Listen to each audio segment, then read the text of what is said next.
마리아는 네 좋은 편을 이란 제목으로 은혜를 나누고자 합니다. 예수님께서 마리아의 신앙을 칭찬한 내용은 이방인을 대상으로 기록된 누가복음에만 있습니다. 바른 이해를 위해서 우리는 문맥상 오늘 본문 이전의 말씀들을 또한 이후의 말씀을 또한 우리가 상고할 이유가 있습니다. 주님은 영생을 묻는 율법사에게 이렇게 대답합니다. 율법에서 영생을 얻기 위하여 무엇라고 말씀하더냐라고 물으니 율법사는 주님께 이렇게 대답합니다. 10장 27절에 마음을 다하여 목숨을 다하여 힘을 다하여 뜻을 다하여 주 너의 하나님을 사랑하고 너 이웃을 자신같이 사랑하라. 우리가 너무나 잘 아는 말씀입니다. 그러니 주님께서 그렇다 맞다라고 하니까 율법사는 이 말씀에 더 자신이 있어 그렇다면 나의 이웃은 누구입니까? 라고 물어보니 예수님께서 말씀하시기를 강도 만난 자의 이웃은 제사장도 아니고 레위인도 아니고 자비를 베푼 사마리아인이라고 말씀해 주십니다. 이 말씀에 대한 해석으로 마르다와 마리아를 통하여 누가 더 하나님을 사랑하는지를 생각하게 합니다. 삶은 늘 선택의 연속입니다. 중요한 변화 가운데 기회에 우리는 용기 있게 결정을 내려야 할 때에 미래가 보장이 됩니다. 오늘 말씀에서 각각의 여인, 즉 마르다와 마리아의 그 선택을 통하여 나는 무엇을 선택해야 할지 이 시간 다시 한번 결심하는 시간 되기를 주의 이름으로 축원합니다. 첫 번째 마르다의 선택입니다. 38절 우리 함께 읽어보겠습니다. 그들이 길 갈 때에 예수께서 한 마을에 들어가심에 마르다라 이름하는 한 여자가 자기 집으로 영접하더라. 예수님과 제자들은 예루살렘을 향하여 갈 때에 한 마을, 즉 벳세데 베다니에 가서 그 마을에 있는 마르다와 마리아의 집에 방문하게 됩니다. 우리가 살아갈 때에 귀한 손님이 오면 우리는 어떻게 준비하고 어떤 마음으로 영접하는가? 아마도 예수님께서는 마리아와 마르다에게 있어서는 너무나 귀한 분입니다. 그의 오빠 나사로를 죽음 가운데 살려주신 분이기 때문입니다. 가장 오래 사는 새 중에 솔개가 있는데 솔개의 수명은 70년이라고 합니다. 그런데 40년이 되면 이제 부리도 발톱도 그리고 모든 깃털도 낡아서 이제 죽음을 기다려야 한다는데 이 솔개는 그때의 중요한 선택을 해야만이 앞으로의 그 죽음 아니면 다시 30년이라는 긴 세월을 수명이 연장될 수가 있다고 합니다.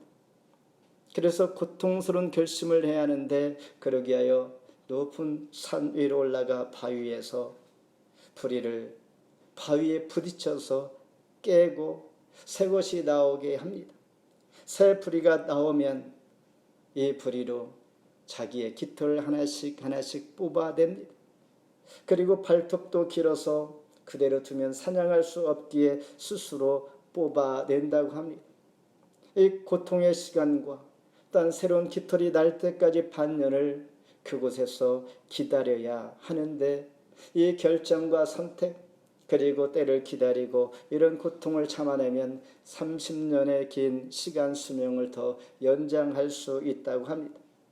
이와 같이 우리는 살아가면서 선택의 조건들이 우리에게 다가옵니다.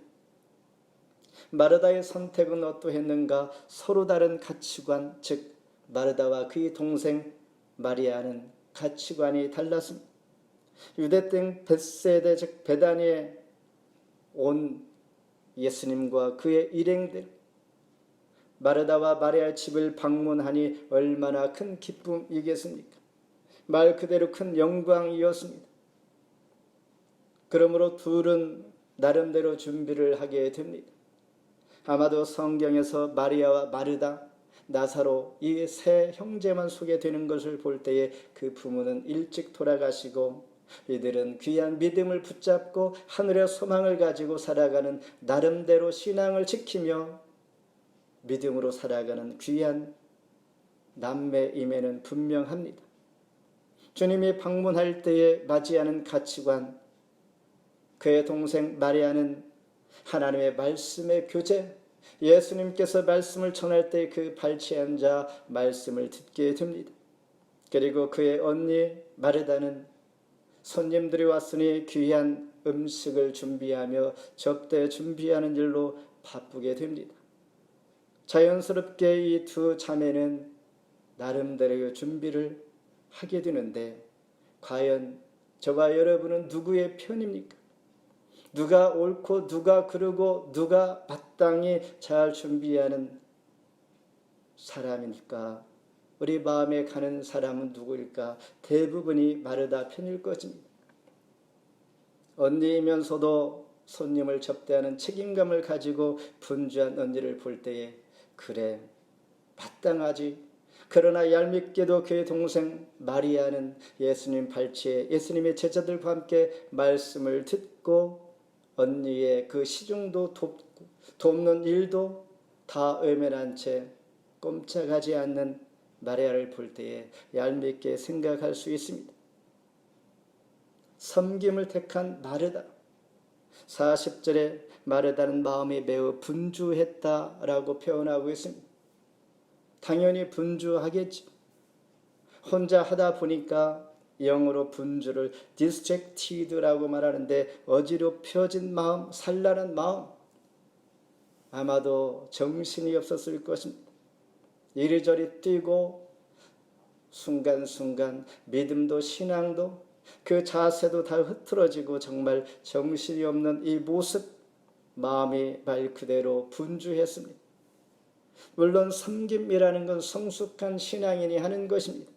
하나님의 은혜를 입은 자가 하는 것입니다. 은혜에 감사해서 행동으로 보여주는 삶의 실천의 신앙의 모습, 성숙된 자의 모습. 그러나 지금 주님께서 요구하시는 것이 아니다라는 것입니다.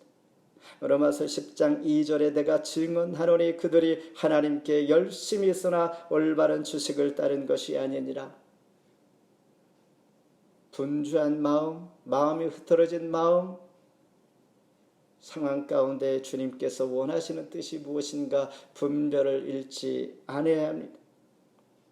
하나님께 대한 열심은 하나님 주시는 지식으로 하는 것이다라고 사도 바울은 로마서에서 이렇게 말하는 것입니다.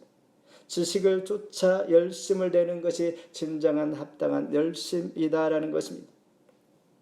그러므로 주님께서 더 기뻐하시는 것이 무엇인지 우리는 순간순간 내 자신을 점검할 필요가 있습니다. 이것이 정말 주님께서 기뻐하시는 것인지, 나 혼자만 분주한 마음으로 섬긴다고 열심을 내고 있는가라는 것입니다. 두 번째는 마리아의 선택입니다. 39절 읽습니다. 그에게 마리아라 하는 동생이 있어 주의 발치에 앉아 그의 말씀을 듣더니, 똑같은 상황입니다. 똑같은 시간, 주님께서 방문했을 때 주님의 얼굴을 마주하고 말씀을 듣는 것, 분주한 마음으로 음식을 준비하는 것, 무엇을 더 소중히 생각하는가? 선택은 자신들의 판단. 지금 이 상황은 선택의 여지가 없을 수가 있습니다. 마땅히 손님을 접대해야 되고 또한 말씀을 전하는 예수님 발치에서 누군가가 들어줘야 되는데 주인들은 없이 제자들만 앉아 말씀을 듣고 있다는 것, 이 또한 의미가 없어 보이기도 합니다. 그런데 우리가 잊지 말아야 할 것은 왜 주님께서 마리아와 마르다 집에 왜 오셨는지를 생각해야 합니다.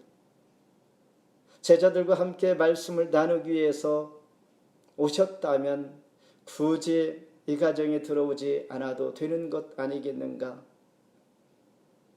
이때에 마리아는 예수님 말씀하시기를 더 좋은 편을 택했다, 이렇게 말씀합니다. 말씀의 교제가 더 중요하고 지금은 이를 놓치면 되지 않기 때문이었습니다. 예수님께서 제자와 함께 예루살렘으로 간다는 것은 십자가가 기다리고 있기 때문에 사실 이번 방문은 마지막일 수도 있습니다. 예수님의 말씀을 들을 수 있는 기회는 마지막일 수도 있다라는 것입니다. 이 말씀을 귀히 여기고 말씀의 교제를 선택한 마리아는 어떠한 여인이 되었는가? 요한복음 12장 3절에 마리아는 지극히 비싼 공유 곧 순전한 나드 한 근을 가져다가 예수의 발에 붓고 자기 머리털로 그의 발을 닦으니 향유 냄새가 집에 가득하더라. 제자들은 이것을 보고 비싼 향유를 왜 낭비하느냐, 가난한 자를 도우라 할 때 주님께서는 아니다, 나의 장사를 준비하는 것이므로 기념하라 말씀하셨습니다.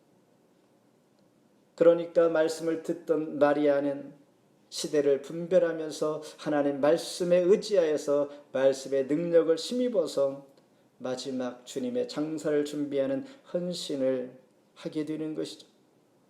이와 같이 때를 아는 지혜의 여인이 마리아였습니다. 주님의 장사를 준비한 것이죠. 그러니 우리가 생각하기를 단순히 마리아는 얄밉고 비난받아 마땅한 여인이다라고 말할 수가 없는 것입니다.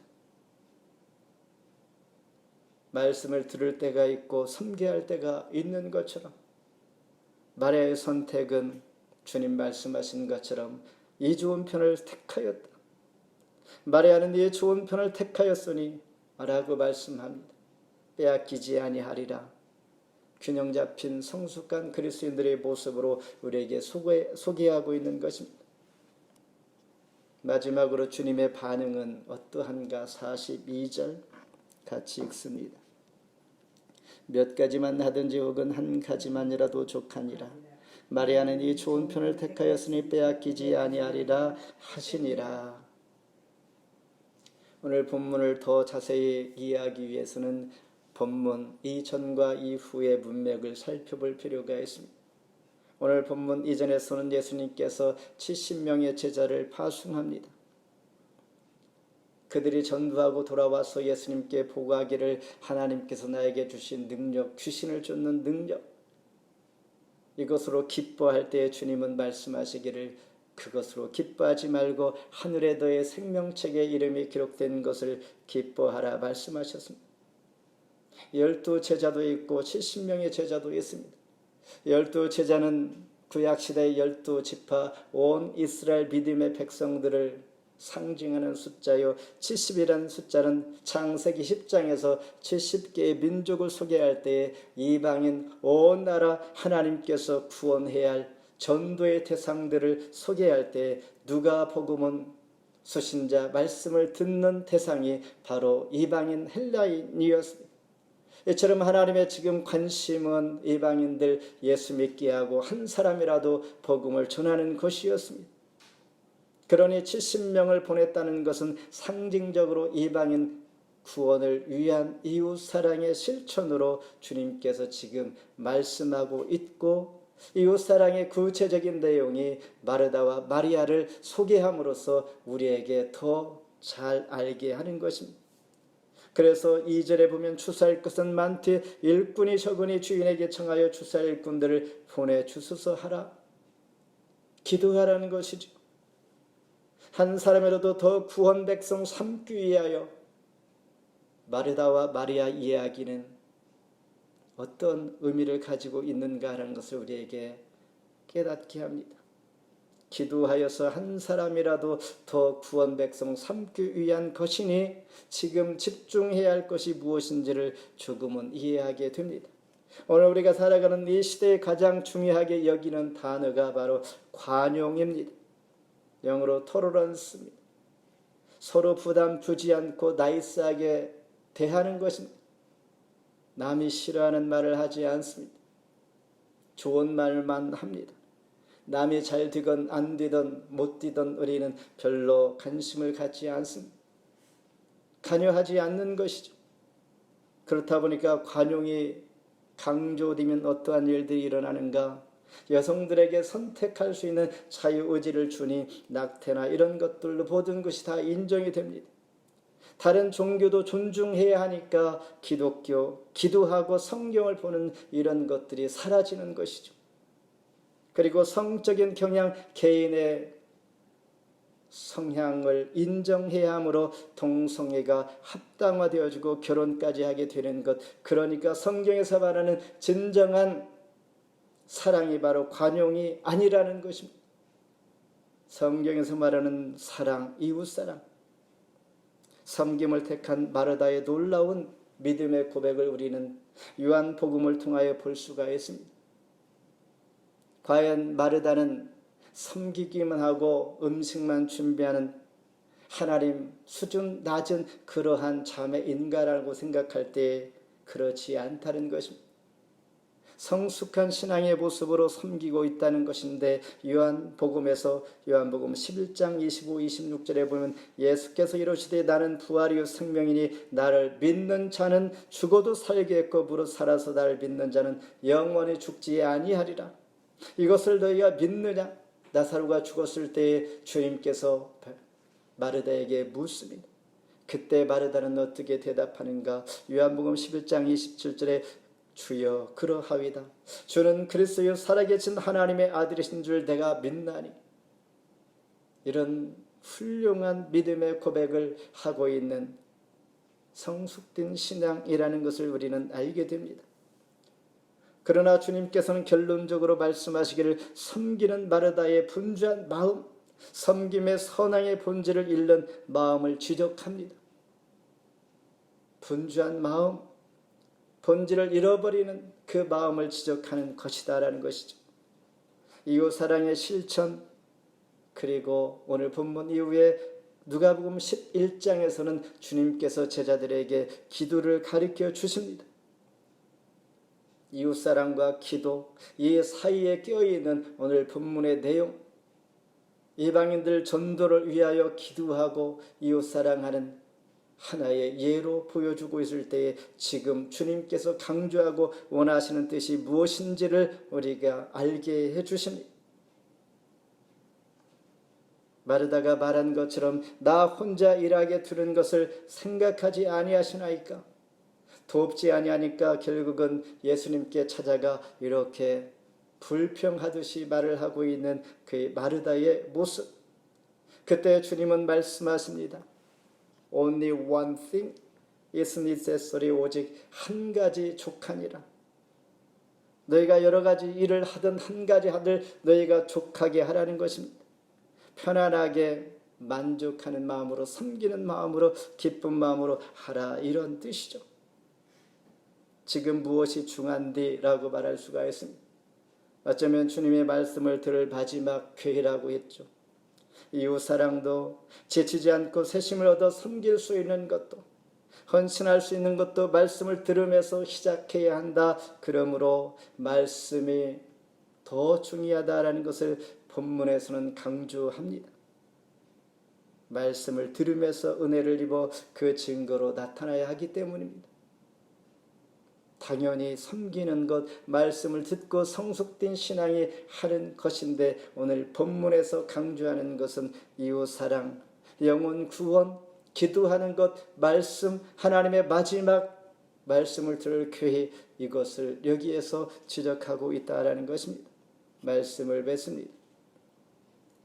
본문을 기록한 누가는 누가복음과 어떤 사도행전을 기록했습니다.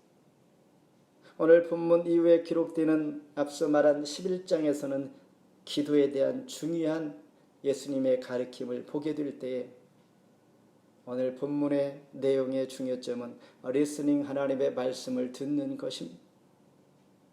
섬김을 택한 마르다, 그가 옳은가? 또한 말씀의 교제를 선택한 마리아가 옳은가라는 단어의 의미가 별로 없습니다. 당연히 마르다는 가장으로서의 주님과 그 일행을 접대하는 것 마땅한 것이죠. 그러나 주님은 결론적으로 말씀하시기를 마리아는 이 좋은 편을 택했다. 마리아의 선택 마땅하다. 그러나 한 가지만이라도 기쁨으로 섬기라는 것, 때를 아는 말씀의 교제가 필요하다. 때를 분별할 수가 있어야 한다는 것입니다. 오늘 우리가 살아가는 이 시대에 많은 일로 분주합니다. 나이가 들수록 더 많은 일들이 있습니다. 염려와 근심도 많아집니다. 이 모든 형편을 잘 아시는 하나님께서 왜 우리에게 말씀의 교제 예배를 강조하고 명령까지 하실까라는 것을 다시 한번 생각해 볼 필요가 있습니다. 진정한 이웃사랑, 내가 사는 길, 막힌 은혜의 물줄기를 흐르게 하는 것이 무엇인가? 주님 말씀하신 말씀의 교제, 예배, 강조하고 명령까지 하는 이유가 여기에 있습니다. 지나간 시간 나는 마르다였는가 마리아였는가 다시 한번 돌아보면서 하나님께서 나에게 필요하신 요구하시는 귀한 뜻 돌아보며 하나님의 영광이 되는 8월 또한 모든 교우들 되기를 주의 이름으로 축원합니다. 기도하겠습니다.